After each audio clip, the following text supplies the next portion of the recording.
come on. Chess interrupted the restart. Oh, Game Center. Does anyone remember Game Center? Did anyone use Game Center? This performance is pretty bad.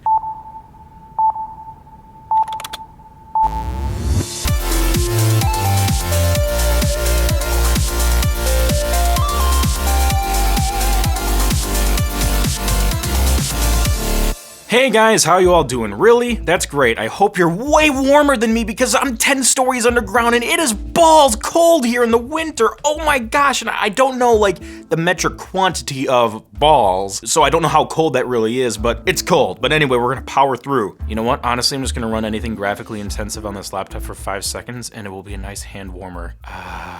Anyway, we're here today to wrap up the High Sierra debacle because a lot has happened. I've had a lot of great feedback too, and now it's time to wrap it all up. So, if you have not seen the previous rant videos, I recommend checking those out. If you don't want to, then that's fine. It's a free country, unless you're not in a free country, I guess, watching YouTube. But anyway, this is what I hoped for. I'm still having some hope that those updates will fix those lag and performance issues on this hardware.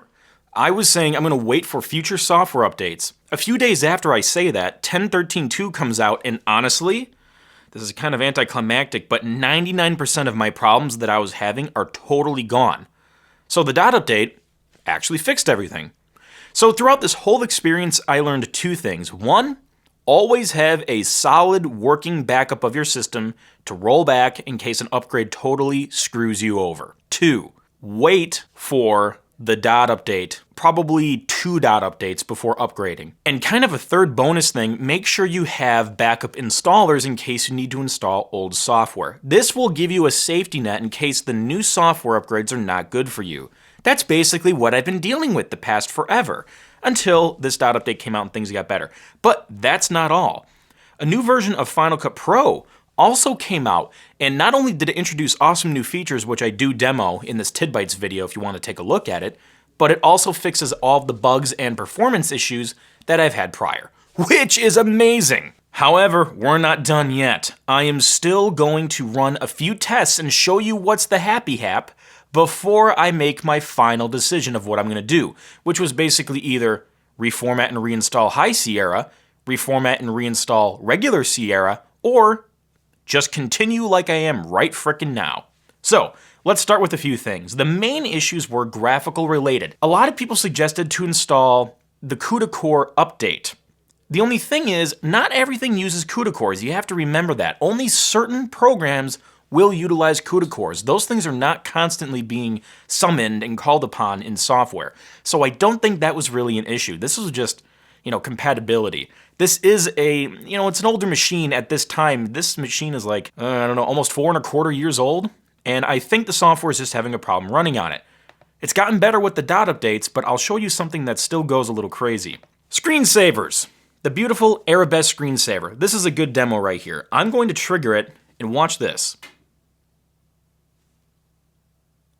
You can kind of see we're dropping some massive frames here. Let me crank up the backlight. See, we're definitely choking here running operations like this. Now, these types of screensavers, I don't know if they really utilize the GPU at all, but regardless, this kind of performance really isn't acceptable. We're going to test this on Sierra in a bit, and on a clean installation of High Sierra too, to see what's up.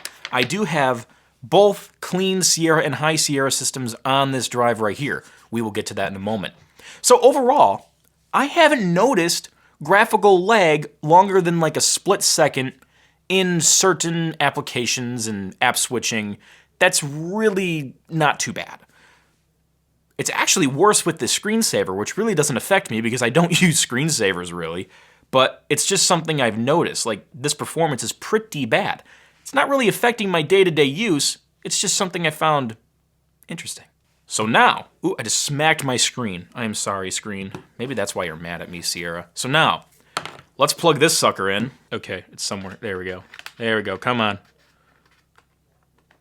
The port is somewhere. There it is. Plug that baby in, and we are now going to boot into a clean installation of High Sierra to see if the graphical performance is identical or different, and then we will test it in a clean installation of Sierra.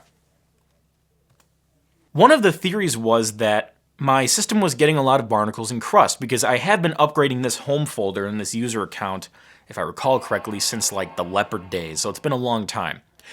So myself and a lot of other viewers thought that was maybe causing some performance issues.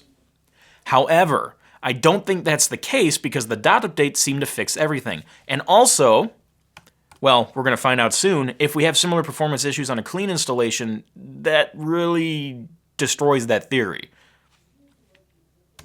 Because if that happens on a clean user account and a clean installation, that just shows, well, it's not the upgrading that's causing the problem, it's probably just the older hardware. So here we are in a clean installation of High Sierra.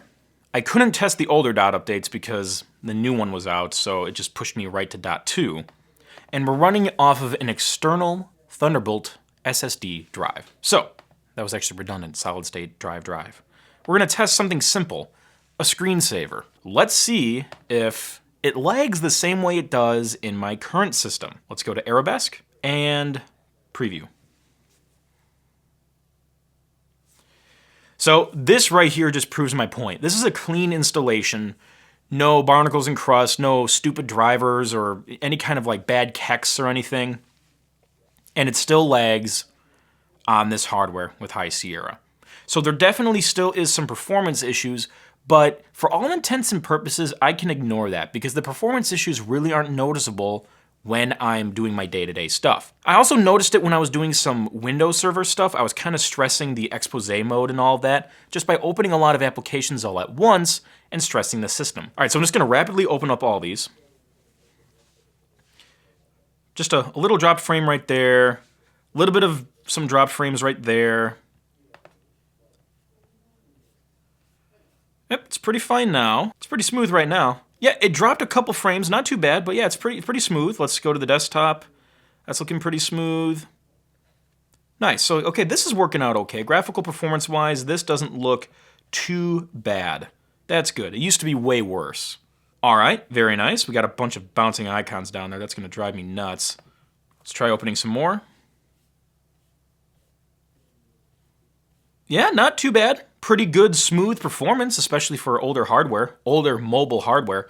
Actually, when I was running some tests earlier, it was a little bit worse than that. It seems to be doing a bit better now because all of you guys are watching, so it wants to perform nicer for you. But yeah, I don't do a lot of testing off camera, but out of curiosity, I wanted to do a little for this. And it seems to be actually working a lot better right now than it was before. That seems to work smoother than the screensaver. Now, one of the issues we were having was performance with Final Cut Pro. Final Cut Pro got an update, and macOS High Sierra got an update, as mentioned before, so I'll just do a little test with that now. The new version 10.4. This is a little meta. I'm opening up a Krazy Ken's Tech Misadventures Final Cut library on Krazy Ken's Tech Misadventures. But anyway, we're able to scrub this. No frame drops, nothing at all. Looks good. Let's try another one. No frame drops whatsoever. Significantly better than the problems we were having before. Granted, this isn't 4K footage like before, but it's still high bitrate, 1080p, ProRes, 422, 10-bit colored footage. So there's a lot of data here that it's pushing.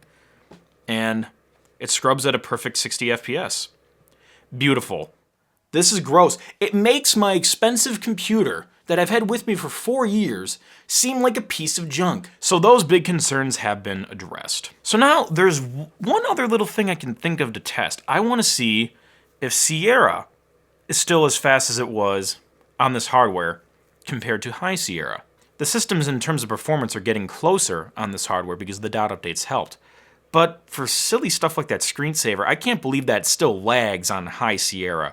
Let's see if Sierra is still working out okay. So let's reboot this sucker. I guess this computer is a sucker now.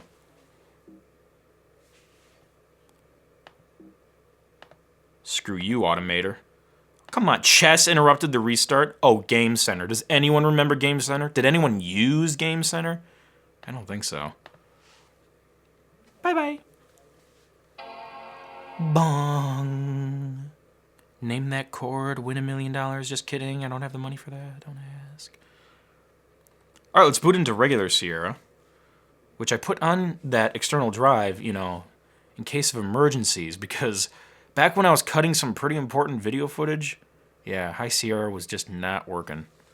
All right, let's go to our trusty screensaver just to run a little test here. Hello, Arabesque. Well, this seems to be performing way smoother. As you can see, nice and smooth, no dropped frames, unlike in the newer system software. That's interesting. My explanation is, well, High Sierra probably just isn't optimized for older hardware like this. They might fix it in another dot update, and the older software just seems to work a little better. Overall, though, I am very pleased with High Sierra after the fixes. So I'm going to stick with it because I don't think it's worth it to reformat everything and transfer data and reset settings. I just think that's too much work for the situation. Now, if the performance was like earlier and it never got better, I would most likely do a complete erase and go back to regular Sierra. But since that's not the case anymore, I don't think that's necessary. I just choked there for a second. Interesting. Oh, the fans are kicking up now. Now I can just rest my hand on here and get all warm. Toasty. There were 2 other issues, though, I did notice. Actually, there were 3, and I wonder if any of you guys had this problem. When I did a reinstall of High Sierra on here, just to see if that would help, a lot of my app icons disappeared. They would just show up, instead of like the actual icons, they would show up just as like the default like A symbol. So that was weird. I don't know if anyone else had that problem.